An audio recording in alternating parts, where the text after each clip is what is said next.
तो यूपी चुनाव से पहले समाजवादी पार्टी ने बड़ा दाव चला है। आज अखिलेश यादव ने कहा कि अगर उनकी सरकार बनी तो यूपी में लोगों को घरेलू इस्तेमाल के लिए 300 यूनिट बिजली फ्री में मिलेगी। अखिलेश यादव ने सिंचाई के लिए मुफ्त बिजली का भी वादा किया है। तो 300 यूनिट बिजली मुफ्त में घरेलू उपभोक्ताओं के लिए और किसानों के लिए भी सिंचाई के लिए मुफ्त बिजली का वादा अखिलेश सिंह यादव का। पहला संकल्प हम लोगों का है और पहली घोषणा जो मैनिफेस्टो में शामिल होने जा रही है कि 300 यूनिट घरेलू बिजली फ्री होगी और इसके साथ साथ किसानों के लिए भी सिंचाई माफ सिंचाई फ्री होगी। तो 300 यूनिट बिजली मुफ्त में मिलेगी घरेलू उपभोक्ताओं के लिए। यह बड़ा दाव चल दिया है अखिलेश यादव ने चुनावों से पहले। विशाल पांडे इस खबर पर और जानकारी के साथ इस वक्त हमारे साथ जुड़े हुए हैं। विशाल, ये मुफ्त मॉडल पॉलिटिक्स, ये क्या सबसे आसान और सबसे प्रभावी तरीका होता है वोटरों को लुभाने के लिए?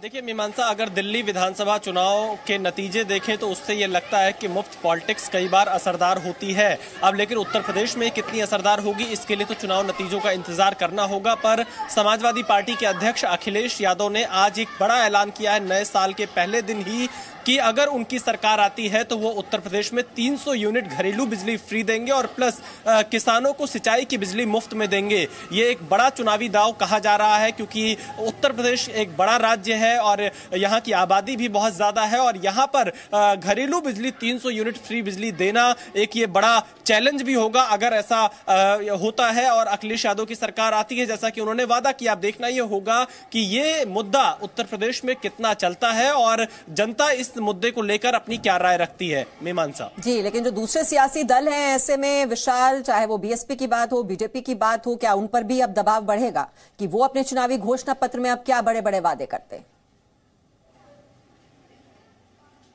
देखिए, इस बात का इंतजार होगा। हालांकि मायावती कोई घोषणा पत्र जारी नहीं करती हैं। उन्होंने कुछ दिनों पहले इस बात का ऐलान भी किया था प्रेस कॉन्फ्रेंस करके कि वो कोई घोषणा पत्र लेकर नहीं आएंगी, लेकिन बीजेपी का संकल्प पत्र जरूर आता है और बीजेपी के संकल्प पत्र में क्या कुछ रहेगा ये देखना होगा क्योंकि बीजेपी अभी मौजूदा समय में सरकार में भी है।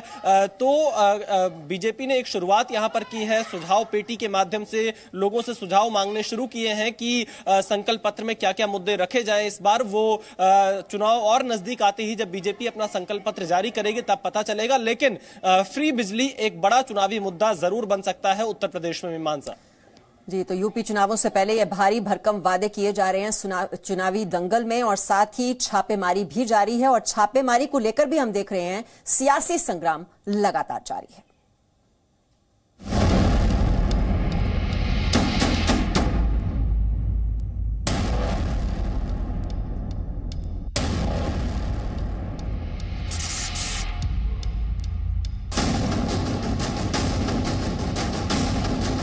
एक आदमी और यहाँ पर जो निकले हैं उनके हाथ में कुछ बैग वगैरह भी है और उनसे पूछते हैं कि क्या जानकारी मिल रही है।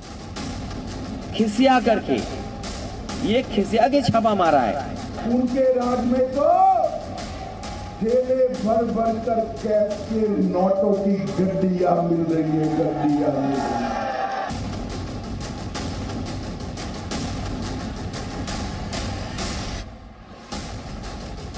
अपनी शाख को बरकरार रखने के लिए और अपने दल के लोगों को और सरकार को खुश करने के लिए इन्होंने दोबारा पुष्पराज जैन पर छापा मारा। समाजवादी की दुर्गंध। तो यूपी के धन कुबेरों पर शिकंजा कसता ही जा रहा है। इत्र कारोबारी पंपी जैन के साथ साथ उनके करीबियों पर भी कार्रवाई की जा रही है। कानपुर में पंपी जैन के रिश्तेदार अनूप जैन के घर पर छापेमारी की गई।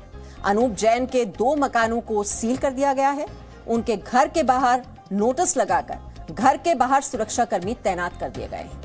लखनऊ में आयकर विभाग की टीम ने मोहम्मद मोहसिन मलिक के घर छापेमारी की और कई कागजात जब्त कर लिए।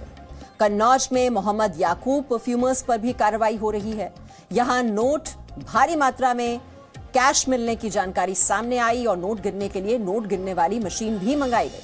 वहीं दिल्ली में मियां मलिक के घर भी इनकम टैक्स के अधिकारी छापेमारी की कार्रवाई में जुटे हुए हैं।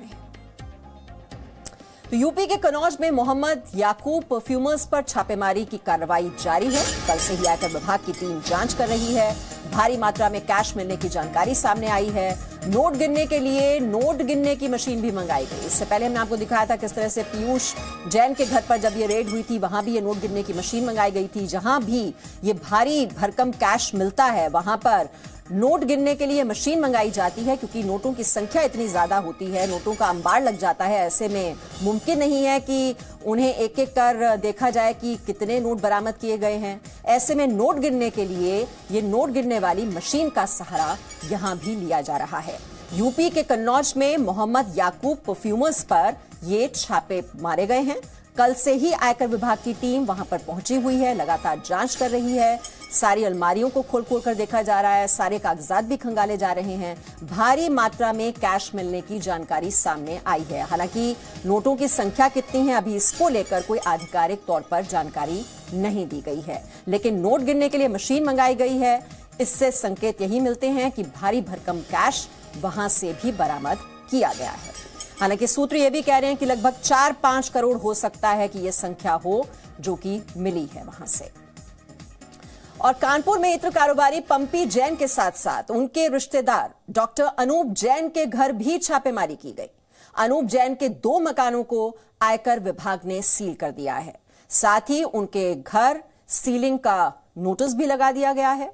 घर के बाहर सुरक्षा कर्मी भी तैनात कर दिए गए हैं। तो ये पंपी जैन के करीबी रिश्तेदार बताए जाते हैं डॉक्टर अनूप जैन, जिनके घर पर ये छापेमारी की गई। 2 मकानों को आयकर विभाग ने सील कर दिया है। वहां सीलिंग का नोटिस भी लगा दिया गया है। आप वहीं की ये तस्वीरें इस वक्त देख रहे हैं। और घर के बाहर सुरक्षा कर्मी भी तैनात कर दिए गए। ये देखिए, ये वो नोटिस है जो कि चस्पा कर दिया गया है वहां पर। और जानकारी ले लेते हैं, हमारे सहयोगी विशाल पांडे इस वक्त हमारे साथ हैं। विशाल, लगातार छापेमारी की कार्रवाई जारी। सबसे पहले तो आप अपडेट दे दें, कहां से क्या कुछ अभी तक बरामद किया गया है, क्या आधिकारिक तौर पर कोई जानकारी दी गई है? हम दिखा रहे हैं अनूप जैन के मकान की तस्वीरें, किस तरह से 2 मकानों को भी सील कर दिया गया है, नोटिस भी वहां पर चिपका दिया गया है और सुरक्षा कर्मी भी नजर आ रहे हैं वहां पर जो तैनात कर दिए गए हैं। मीमांसा, इस वक्त मैं कन्नौज में मौजूद हूं और कन्नौज में 2 जगह पर छापेमारी चल रही है। एक पुष्पराज और पंपी जैन के घर और फैक्ट्री पर, और दूसरा जो मलिक मियां हैं उनके जो परिवार के लोग हैं यानी उनके बेटे, उनके घर पर छापेमारी चल रही है। फिलहाल इनकम टैक्स की तरफ से कोई आधिकारिक जानकारी नहीं दी गई है कि किसके घर से क्या कुछ मिला है। पुष्पराज और पंपी जैन के घर से अभी तक कुछ भी मिलने की सूचना सामने नहीं आई है, लेकिन जो मलिक मियां का घर है वहां से यह खबर सामने आ रही है, क्योंकि सुबह काउंटिंग मशीन मंगाई गई थी नोट गिनने वाली, तो वो काउंटिंग ओवर हो गई है। बैंक के कर्मचारी जो बाहर निकल रहे थे, उन्होंने बाहर निकलते हुए मीडिया से बातचीत में कहा था, जो बैंक के कर्मचारी हैं, कि लगभग 4 से 5 करोड़ के आसपास कैश हो सकता है और 500 रुपए, 2000 रुपए और 5 रुपए के नोट वहां पर मिले हैं। इस तरह की जानकारी बैंक के कर्मचारी की तरफ से दी गई है, जो पैसे गिनने के लिए मलिक मियां के घर पर पहुंचे हुए थे कन्नौज में, जो दूसरे इत्र कारोबारी हैं। अभी लेकिन इस पूरे मामले पर इनकम टैक्स की तरफ से कोई आधिकारिक जानकारी नहीं दी गई है। और इस वक्त मैं पुष्पराज और पंपी जैन के घर के बाहर मौजूद हूं, जहां पर लगातार यह छापेमारी कल सुबह 7 बजे से ही चल रही है और अभी तक कोई सूचना बाहर नहीं आई है कि अंदर क्या कुछ मिला है, क्या नहीं मिला है। लेकिन पुष्पराज और पंपी जैन की फैक्ट्री, जहां पर समाजवादी इत्र बनाया जा रहा है, वहां पर भी छापेमारी चल रही है और दूसरी तरफ उनके घर पर भी फिलहाल छापेमारी चल रही है। मीमांसा जी, और ये जो मियां मलिक हैं, ये किसके करीबी बताए जाते हैं और यहां से क्या कुछ अभी तक बरामद किया गया है या कोई सीलिंग की कार्रवाई अभी तक वहां पर हुई है? देखिए मीमांसा, इसके लिए थोड़ा और इंतजार करना होगा इनकम टैक्स की तरफ से जब कोई आधिकारिक बयान सामने आएगा। लेकिन फिलहाल जो बैंक के कर्मचारी बाहर निकल रहे थे पैसों की गिनती को पूरा करके, काउंटिंग मशीन को बाहर लेकर, उन्होंने मीडिया से बातचीत में यह बताया कि लगभग 4 से 5 करोड़ रुपए के आसपास कैश हो सकता है। यह अनुमानित आंकड़ा उन्होंने बताया और ये कहा कि 500 रुपए, 2000 रुपए और 5 रुपए के नोटों की गड्डियां, जो ये मलिक मियां, क्योंकि वो तो जीवित नहीं पर उनका जो परिवार है जिनके यहाँ ये छापा पड़ा है उनके यहां से मिली है। और अगर हम इस परिवार की बात करें, जो मलिक मियां का परिवार है, उसका किसी पार्टी से कोई सीधा कनेक्शन अभी तक सामने नहीं आया है, पर कन्नौज के बड़े इत्र कारोबारियों में से वो परिवार एक माना जाता है। मीमांसा, बहुत बहुत शुक्रिया इस अपडेट के लिए विशाल आपका। Presenting B News app available on Google Play and App Store. Download it now.